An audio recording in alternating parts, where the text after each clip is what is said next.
अस्सलाम वालेकुम। उर्दू न्यूज़ के फेसबुक लाइव के साथ मैं हूं वसीम अब्बासी। इस वक्त मैं मरी के मकाम लोअर टोपा पे मौजूद हूं, जहां पे एक्सप्रेस वे ख़त्म होती है और मरी की दूसरी रोड शुरू होती है।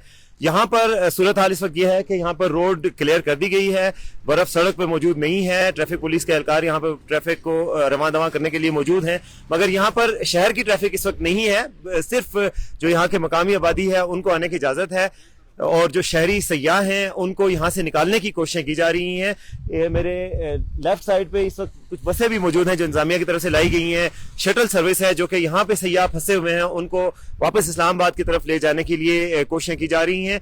आपको पता है कि परसों यहाँ पर बहुत अलमनाक सान्या हुआ था जिसमें 22 के करीब अमवात कन्फर्म हो चुकी हैं और उसके बाद से यहाँ पर टूरिस्ट का दाखिला मना कर दिया गया है। टूरिस्ट का दाखिला यहाँ पर जुमे को ही मना कर दिया गया था। जुमे की सुबह 12 बजे से लेके अगले दिन 5 बजे तक बर्फबारी शदीद हुई है यहाँ पर, जिसकी वजह से यहाँ पर टूरिस्ट फंस गए थे और ट्रैफिक जैम हो गई थी, जिसकी वजह से कुछ लोगों ने अपनी गाड़ियों के हीटर ऑन करके शीशे ऊपर कर दिए थे, जिसमें कार्बन मोनोऑक्साइड पैदा हो गई और जिसकी वजह से हलाकतें सामने आई थी।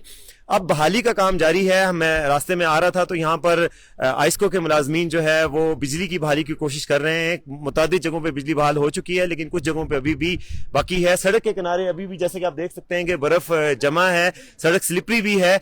तो टूरिस्ट को तो ये एडवाइस है कि वो यहाँ पे बिल्कुल ना आए। अलबत्ता यहाँ पर जो हुकाम से हमारी बात हुई है उसके मुताबिक तमाम सड़कें खोल दी गई हैं। खास तौर पर जो बॉटल नेक्स थे वहाँ पे उनको भी क्लियर कर दिया गया है। कुलडन्ना संधिया रोड, कुलडना से कश्मीरी बाजार की तरफ जाने वाला रोड है उसको भी क्लियर कर दिया गया है। तो फिलहाल सूरत हाल नॉर्मल है, लेकिन यहाँ पर इक्का दुक्का ट्रैफिक आ रही है और शहरियों को ये एडवाइस की जा रही है कि यहाँ पर आने से गुरेज करें। बहुत शुक्रिया।